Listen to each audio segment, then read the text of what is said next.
Hello everyone and welcome to another Scots Way Hey podcast, and today I am joined by musician Joe Kane. Hello Joe. Hello. And we are here to talk about your most recent, or your current project I should say, the Poppermost, which has the debut album. It is the debut album for It the is, Poppermost, yeah, debut. out now, Hits to Spare. So first of all, who or what are the Poppermost? The Poppermost is basically me wearing all the caps, trying to pretend that I'm multiple people. Basically, initially last September, I asked some friends who I'd been working with on various songs online, like everyone was doing. So I kind of thought it'd be nice to do a Beatlesque kind of thing where everyone was playing their kind of respective musical part. And then everyone just took so long. I thought, you know what, I've got everything, so why don't I just do it myself? And I did. And I was actually looking back, the day that I messaged all of them, I started writing the songs. Because on my phone I've got all the demos, and the first one comes from that day. So all the songs came about within the space of a couple of weeks when I decided I was doing that, and it was quite flowing. So were you quite pleased that it ended up just being yourself, considering that it would have been difficult, I would imagine? You know, it would all have to have been done online, I guess. Well, that's it. I mean, I kind of, as I was coming up with it all, I kind of put this studio together, and I just got this little Vox amp. Yep. And I got a Gretsch Country Gent. So I had the Hofner already, and I had this wee Rickenbacker guy. So when I got the Gretsch and a decent little Vox amp, I thought, well, I've got everything. I've got my 1965 Ludwig kit as well, so I thought, well, I've got everything I need to kind of make that sound. You should say to listeners that are sitting in the most amazing studio, you've just heard a little bit of what's in here. You've got a real old kind of organ as well. What's this? Well, that's just a piano. Oh, is it just a piano? Electric piano? No, it's not, it's just a piano. And I've got a Vox Aye. Continental organ as well, but that's not actually on the album because I got it after it. Right. So it'll be on the next one. Yeah. I mean, there's keys and guitars and you know, equipment everywhere. You've really done well to... I know, I'm very lucky to have all these toys. Like, they're a lot of fun. The way that you've managed to soundproof your drum booth with foam and mattress, is that... Mattresses and insulation, and my dad helped me build this wall, which is quite notable because it's got that wood on it with holes in it, which I like. I don't know what the name of it is, but you see it in pictures of old studios. And like, you've not got a real studio until you've got a wall with holes in it. Excellent. So that's that.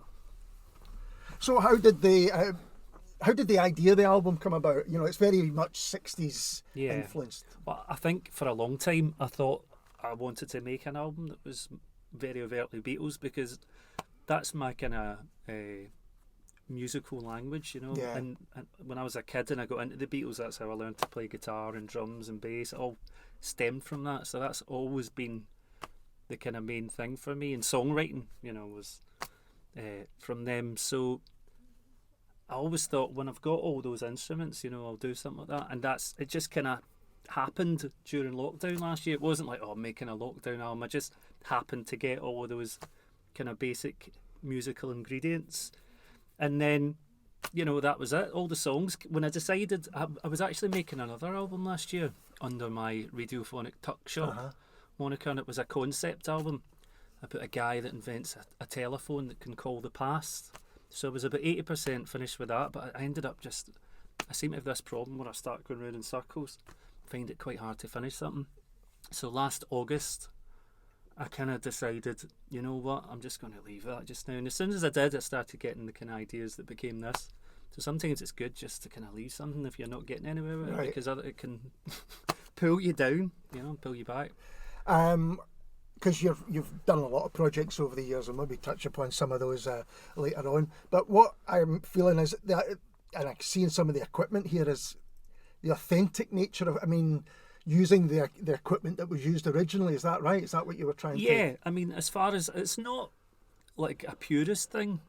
I wouldn't say the Poppermost is me now, using the kind of musical language of the Beatles, but I would say the songs on the whole, there's a couple that are more pastiche, but most of them are like songs I would write, and I kind of wrote them for this but they're me expressing myself in a song. They're not just me doing an exercise and trying to do a particular kind of thing. A couple are like a bit more tongue in cheek, but on the whole, I mean, I'm recording to a computer, so it's not like purist. Sure. But I did.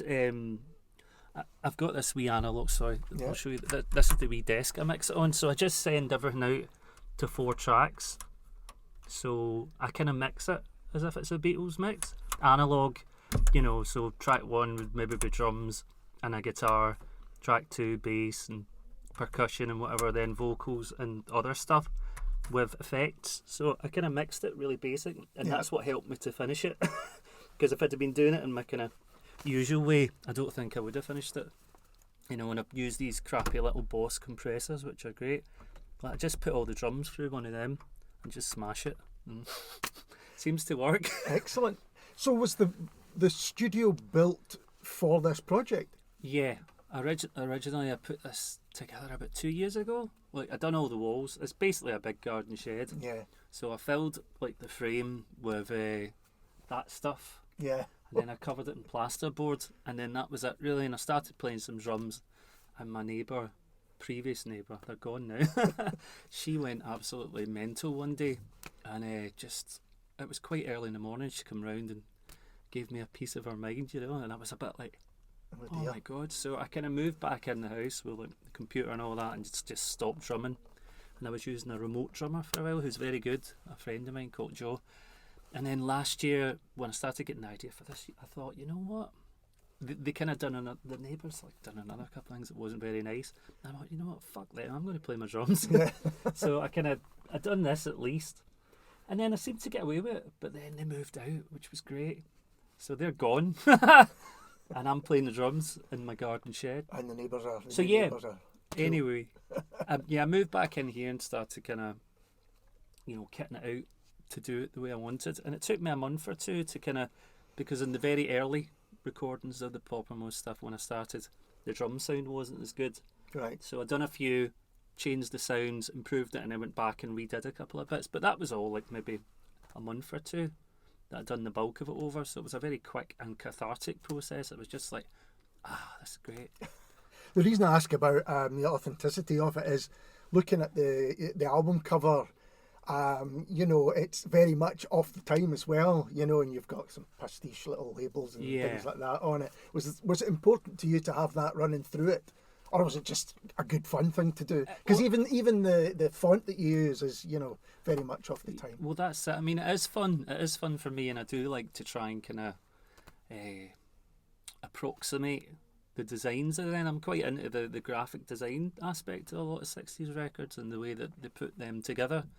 So the photo for the album cover wasn't meant to be the album cover. We were just out one day and we were walking past the Barras, and they had this great shop front, that kind of Mondrian thing, and Lindsay just took a couple of pictures of me on her phone, and that was it. And then I was kind of messing about even before the album's finished. I just thought, you know what, that looks like the cover. And although it does look, it's kind of 60s, the best thing about it, up in the top right hand corner, there's a CCTV camera.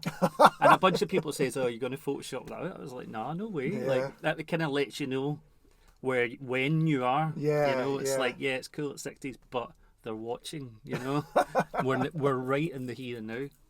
So yeah, it's very much, it's me now, wearing that kind of, I don't know. But since you started, like say you were into the Beatles from a young age, but then of course you played in Beatles, and there's a drum to prove it. Excellent.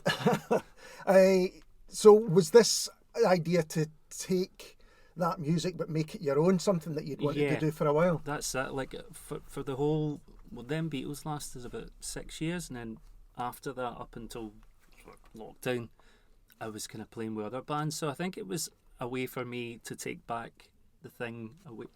I love doing Beatles tribute stuff, but it's very hard to get the momentum on your own stuff, because then you'd be away on a tour, and so it's nice for me to have that bit of momentum to get really into something new, but use that kind of influence and sound in a way that it had belonged to that before. Playing the music of the Beatles. So yeah, to take it back for me and do something fresh with it. It's been great. And are there plans to do anything live with it? Yeah, I've just put a band together, and Right. it's myself and Richard and Ross from the Shivering Shakes. Yeah. So it should be a 4-piece, but it ended up being 3, and we've made it work. And it sounds a bit rawer than the record, but it's really good. Did you play at the weekend? Yeah, I just suddenly remembered seeing that on we were social playing on media. Friday in the Butterflying Pig. Excellent. And we were playing down in Gateshead on Saturday. So we've kind of put a 2-hour set together of like we're doing some of the stuff from the album, but we're doing a lot of early 60s girl group stuff, rock and roll, like stuff the Beatles were into when we were doing Hamburg. Yeah. Like just really good dancing music. So we're kind of hoping to get more gigs, just going out as a kind of rock and roll 60s party band. Fantastic. Doing all that kind of stuff as well. Like, so because I think if I can marry this with what I was doing before, but not have to if I can be myself and have a band where we record original material and get to work at the weekends, it'd be a nice synergy, I think, that I didn't have before. And what was it like being out playing live again? Oh, it was awesome. Yeah. I mean, I thought they weren't going to let people dance in the venues, but they did. There was people dancing, and it was just great. Yeah, it was great to play music and people react in real time, and not like have to read their comments on a screen as you're. Oh yeah, okay, yep. Thumbs up. Yeah, if you want to PayPal me £10, thank you. Yeah. Like, I mean, it was great to be able to do those kind of things, but I lost interest and I stopped last year because I just felt like I was begging in a way, like, oh yeah, if you can give me some money on PayPal, So I think the kind of gig streaming thing died. I know some people are still doing it, but to me, I don't know. I think live music needs to come back. It's interesting putting together a 2-hour live set straight away. Well, So yeah. Well, we got together. Funnily enough, I got the band together to do a live stream. Right. Because David Blair, that's doing the Room 2 stuff, asked me to put something together for the start of June. So we started. Those guys weren't doing anything because a couple of other guys from the Shakes have got babies and stuff, so they hadn't been doing anything. And we started rehearsing at the start of May for this live stream, which never happened. So we found ourselves with a band and no gigs, and now, it's starting to happen. So it's really good, very exciting. Yeah. To have something new, and everything's new and everything's weird. So it's like we're ready, and and you can book us for your garden party or a wedding, birthday party. Sounds perfect. Yeah. And also a great way to kind of present new music is to intersperse it with favourites that people will know already. Well, yeah, it works quite well. I mean, like, a lot of the stuff we're playing isn't stuff that most people know. Like, we're doing a lot of kind of we're doing quite a big mix of stuff. We're doing a lot of like Arthur Alexander kind of ones, and we're doing It's My Party by Leslie Gore. Yes. Which is great. And a lot of stuff like that, a lot of female vocal things, because Richard and I have both got quite high voices. So we're doing like I Only Want to Be With You, Dusty, and Excellent. Love of the Loved by Scylla. A lot of quite cool songs. We're just being quite self-indulgent, I suppose. And have you got other gigs coming up? I think we do, yeah, but I don't know the dates yet. Right, okay. They're in the pipeline. Well, if you let us know, we'll let Sure. other people know, because it sounds like a great night out. So, going back to your start in music, who did you first play with? What was your first kind of break into music? I first started playing just like typical, just with guys at school. Yeah. And we formed our first little band and started doing like all the kind of Glasgow toilets of the mid-90s, such as the Brew House. Yes, Remember the I Brew do House? remember the Which Brew was House. actually quite a cool setup, because you had the stage and it was kind of box-shaped and looked into the place, and it was quite high. Yeah, it doesn't high up. I remember that. Yeah, and it doesn't look like that at all in there now. It's Yeah. like, I remember it being quite an unusual place with balconies and stuff. But it doesn't look like that now, I don't think. But yeah, places like that, the Vale, all that kind of stuff. And then, I don't know what happened to that band. That was called Jelly Bean Action, my first band. And then I started a punk band called The Stunts. And we were kind of like quite angry, late teen kind of angst. That lasted a couple. And I played also, my first professional band was playing with Hugh Reid in the Velvet Underpants. Aye. I joined him on bass when I was like 18. Wow. And then I became the guitarist, and I sacked all of his band and got all my mates in. and we'd done a tour of Ireland, which was crazy, just weird. Such a good experience for a teenager. And Hugh's the magic guy. I love It was him still a to bits. big band, wasn't it? It was a lot of people on stage. Yeah, I mean, in the 90s, it was a really cool band to be in, because we used to go and see them. My favourite bands to go and see in the 90s were Hugh Reid and the Kaisers. The Kaisers just blew my mind, you know, as a teenage Beatle fan. And I was really into like all the Hamburg stuff and the rock and roll. So I seen them one year at New Year in George Square, and I was just like, wow, you know, they're still one of the best bands I've ever seen.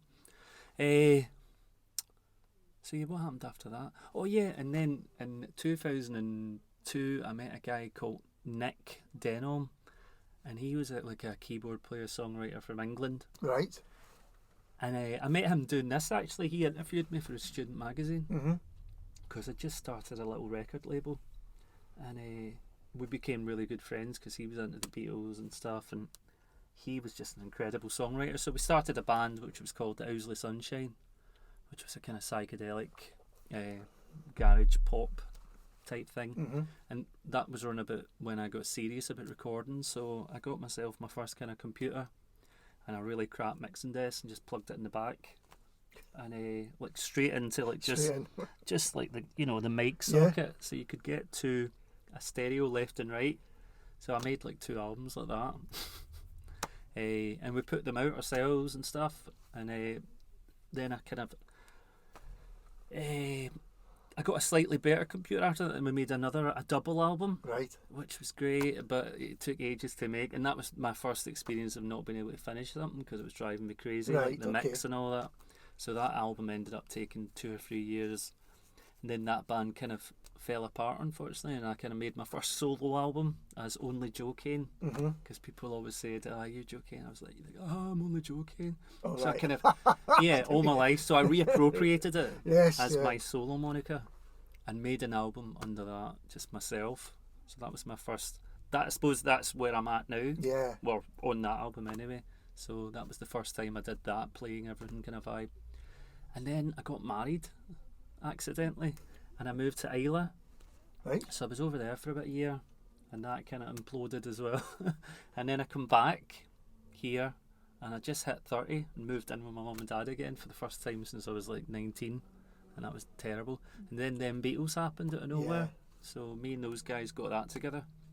So how did that come about? Because it was a big success. Yeah, it was. I mean, it was still the best thing that I've ever done. Like, so Clark, who's the John guy, he put an advert on Gumtree, and when I seen it, I kind of answered it, and the advert said, looking for someone to play John or Paul. I'm willing to play John or Paul. So I replied going, hi, yeah, I don't mind, I'll do John or Paul, whatever.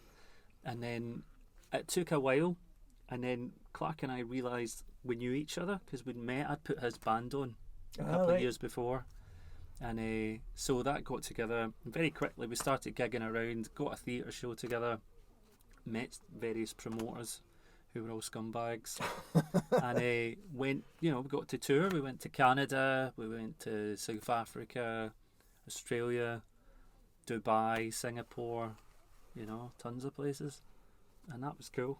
So that was a really nice time. Yeah. But you were still doing your own music weren't you? Yeah, during them, it was a couple of years of not doing any music. I don't know why. I was kind of moving between flats and stuff, and then I finally moved in with Tom Snowball Davis, and also Big Mike. Do you know Big Mike? Don't know. He was in the Trembling Bells.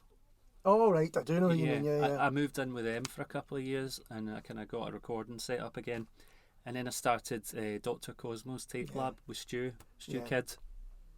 And that was great. Done that for a couple of years. Made 3 albums. We actually made 4. One's never been released. Again, was it difficult to finish? Yeah, exactly. So that's the first half is all just songs, and then the second half is a ghost story, a Glasgow ghost story about a guy, a boy that goes to a charity shop and he buys a pair of pajamas from the 70s. Like proper orange pajamas, and the pajamas are haunted. So he gets possessed by the old guy who died in them, and the old guy is like an old kind of like a kind of razor gang guy who went up the ballrooms, And he makes the boy go on a tour of Glasgow to all these spots that he used to go to, but he realises they're all gone, so it's quite a weird story. So yeah, we never finished that. We should. Stu, if you're listening, every couple of months we say, all right, let's finish the album, and then we don't. Two things I think I wouldn't buy from a charity shop is pyjamas and underwear. Yeah, or false teeth. Well, that, absolutely. I remember my brother said, was it my brother? He said he bought a jacket or a proper suit and it had clippings, nail clippings in the pocket. Oh, and he instantly gubbed them. So what was after Dr. Cosmo's Tape Lab then? Oh yeah, then I done some just like called Radiophonic Talk Shop. Yeah. Which again was just mostly me just using whoever. I think I watched that Steely Dan documentary about the Aja album, and I just liked they're talking about basically using whoever was right for a part or a song, and I thought, yeah, it'd be quite cool to do stuff like that. So I started using various friends, mostly as a recording thing. So, and just trying lots of different styles. But I think that's the least successful thing I've ever done. Right. So I released some stuff with Last Night from Glasgow, and the album that I brought out I think I only got 2 reviews and they were both bad.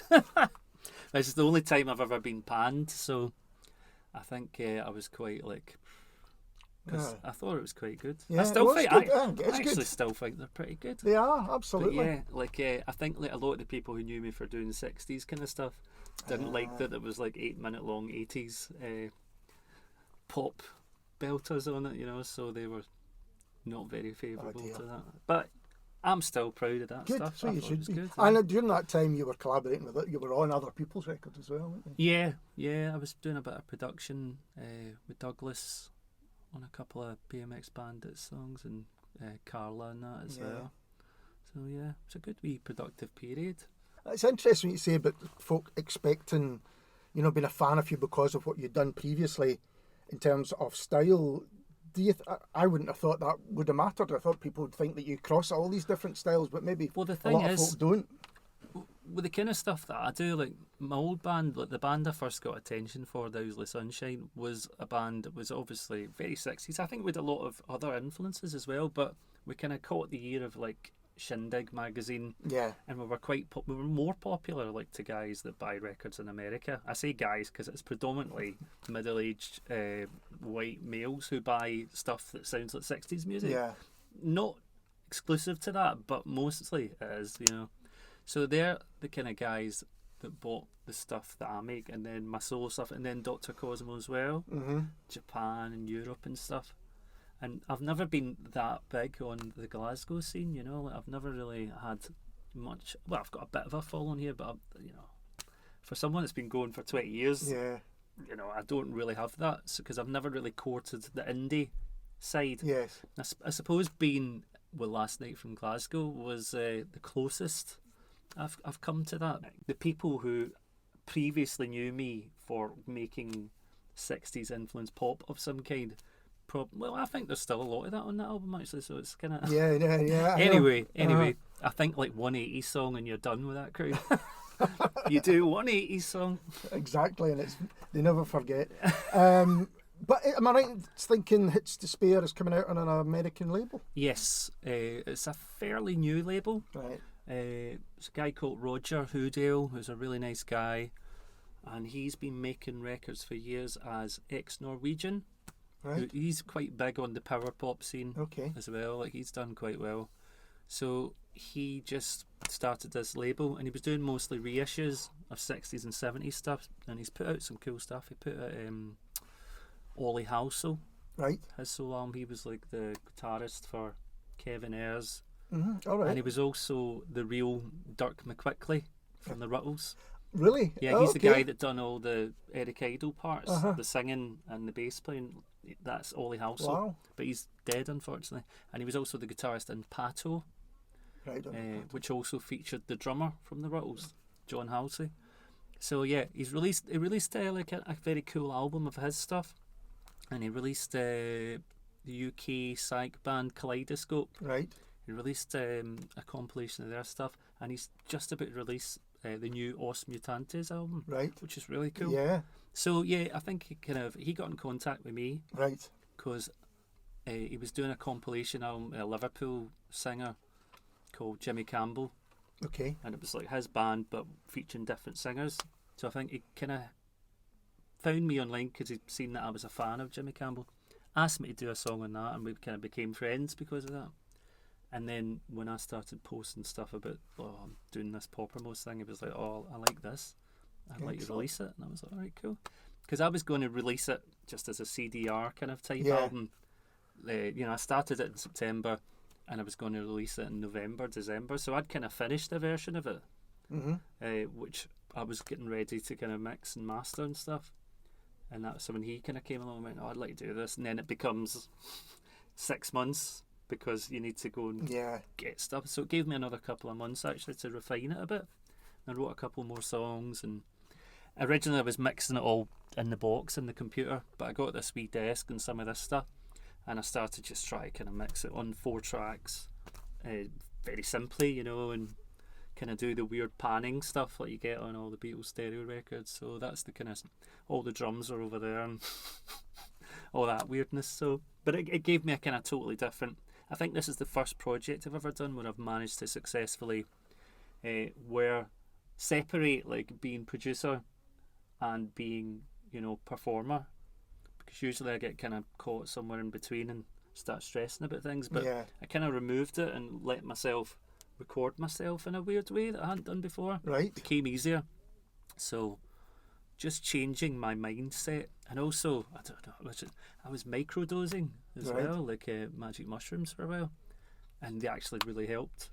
I think like a lot of people last year I was getting pretty down. Yeah. And going through like, because obviously my work as a kind of tribute performer was wiped out. Yes, of course. And still is on the whole.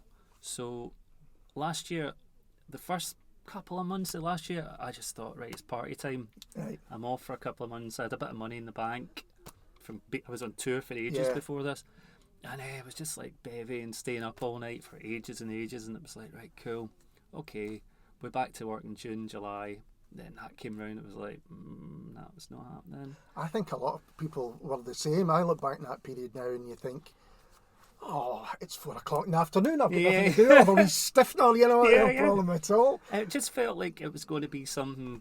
A lot of people were thinking it was weeks, but I thought, right, it's going to be June, July, and then I thought, right, it'll be August, September, and as it went on, there was points where you started going, just getting the fear about it, and starting to kind of dawn on you how bleak it was. So there was a lot of just weird bouts of oh my god, just your soul going ugh.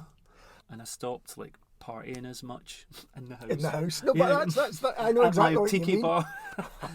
So and that's, and the Poppermost kind of came about through the result of that, I think, because it just gave me the focus, and I was writing songs every day, and I've not been like that since my 20s, So I really got into that, and just for a couple of months was just, and then I got pretty down again, so I stopped it. Right. Because I thought, this isn't working anymore. I mean, it was round about Christmas, and after Christmas has been my kind of big decline period, so I'm glad I got all that music done. Yeah. Before that happened, because this year has been much more of a slog in terms of mentally. It's such a weird. I still think last year we slipped into a parallel universe. We diverged into something else. Somewhere everything's going on just fine. Oh yes, I definitely feel like that. Like, where are we now? As Bowie said.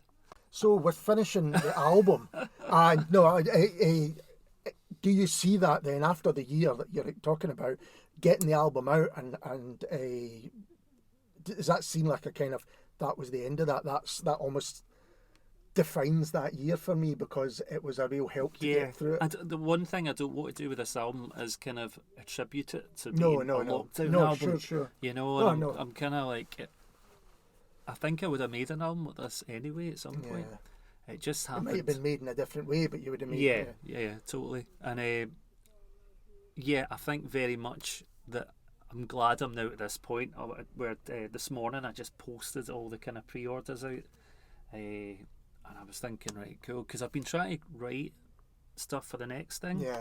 and I've not really been able. I always think now, like, I have to kind of seal something, Yes, that's and you kind have of what I was to thinking about. Yeah. psychologically kind of close off something to be able to move on, because that's what happened with this. And I think before I've always had things going on that were dragging on, and if you don't finish something when you're in the mind, well, for me anyway, Yeah. like if I don't finish something in the window of interest or inspiration, then it's really, really hard to finish something. So I've started to realise that, and I had demoed a few things before, but now I think I was going to like move on with the idea, and the next thing was going to be more like a Rubber Soul Revolver type Right. thing, more folky and more kind of psyche in a way. But now I'm playing with these guys, Richard and Ross.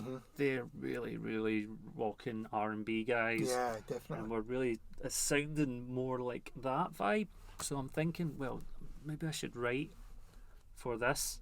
That's you a know, good idea, yeah. And we actually done a wee session in here a couple of weeks ago, and it was really good. And I thought this could work. They've get the three of us in, do live takes, and design it to be played like that, so because it's a real luxury for me to be able to record a band and guys like that, Yeah. and do that, having been doing it all on my own for quite a while. So I thought, well, let's do that, and they're up for it. So the next thing I think will be Will be that. quite groove and dance oriented. Maybe not as beatly, but still, still very early 60s. Kind of rock and rolly R&B type of. Yeah, but still poppy. Yeah. Still poppy. But, like big hooks. I always like catchy hooks. So yeah, I'll be interested to see what we do. Quite excited that it won't just be the same thing again. Yeah. But I don't think, from what you've been saying, that you've ever done the same thing again. It's like you're interested. You were saying about you've got to be in a headspace of interest, and you've mentioned a couple of projects or a couple of albums that haven't been finished. Yeah. And do you think you'll return to them, or is it the case where you go, no, I had to be, that was off its time and off the way I was thinking or whatever? Well, every one of my projects now has an unreleased album. There's an Owsley Sunshine album that Nick and I done. He moved to LA, and I went over there for a week about eight or 9 years ago, and we kind of wrote a load of stuff. Then he came over here for a week, and we kind of recorded it all. So that album's about 80% finished.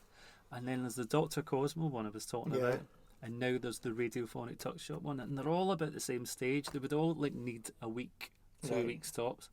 But every time I load them up, I just kind of like, you feel like you're intruding on someone else's work or something. I don't know. So I would love to think that before I snuff it, there'll be a box set with those 3 albums finished. I was thinking you've set up the lost tapes for someone to well, discover they're there, and all they're that there, time. And if you're listening to this album 50 years time and I'm either a dribbling wreck or toes up, please feel free to retrieve my hard drives. Go into the back garden, and if it's still there. Yeah. In terms of, because you've done a lot of the stuff yourself, and is it something you would recommend to people who are starting out and then kind of looking maybe to get their music released and are not sure how to do it? I guess you've got to have some knowledge, of course, but I mean, what would be your advice to someone like that? I would just say do everything as DIY as you can until you can't. Yeah. I just think it's great to be able to. I think a lot of kids are into that now. Like technology's there and they're doing stuff, just with a laptop and a little keyboard. So I think that aesthetic is really taken hold. For me, I'm obviously into kind of older stuff, and there's a lot of people who like analog gear. Yeah. And it's just the hardest thing now. Like if you go on YouTube and you're into recording and equipment, it's just like thousands of videos of guys telling you need this equipment. Oh, you can't use this thing. This is crap. And I just say use what you've got. Yeah. Because I started out just using a mixing desk and a computer. I found out how to get sounds that I thought were like the things I like. Sure. And everybody just learns by trying to copy the things they like. Yeah. And then it develops from there. So I say you don't need anything. Like you just have a mic and a computer. Make whatever you want, when you want, how you want. Don't listen to people who tell you need this, or like you need to save up and spend all this money on equipment, because you don't. I'm lucky that I've got quite decent gear now. Like I've bought these preamp things which are like Abbey Road style preamps, and I've got loads of stuff that I dreamed of having when I was a kid. Like my Hofner and the drums, Ludwig drums, and sometimes I just come in and go, I'm really glad great. I've got all this stuff. Like, Yeah. so for quite a few years I was collecting Beatles stuff and I wasn't really doing anything with it, and I really wanted to make a Beatley kind of album just because I love that. But if your head's somewhere else musically, you can't just get into that. So yeah, I'm glad that's where I'm at, because that's my love, and I'm a boring Beatles obsessive guy, and I admit it. My name's Joe Kane and I'm a Beatles addict. Well, I think that's the perfect place to leave it, with that admission, Joe. Yeah. Everyone can see And that. buy the records. Absolutely, do that. Well, thanks very much for having a chat today, Joe. Oh no, thanks for coming over. Like, because I really didn't want to go to the south side. Fair enough. And we'll be back soon with someone completely different. Cheers.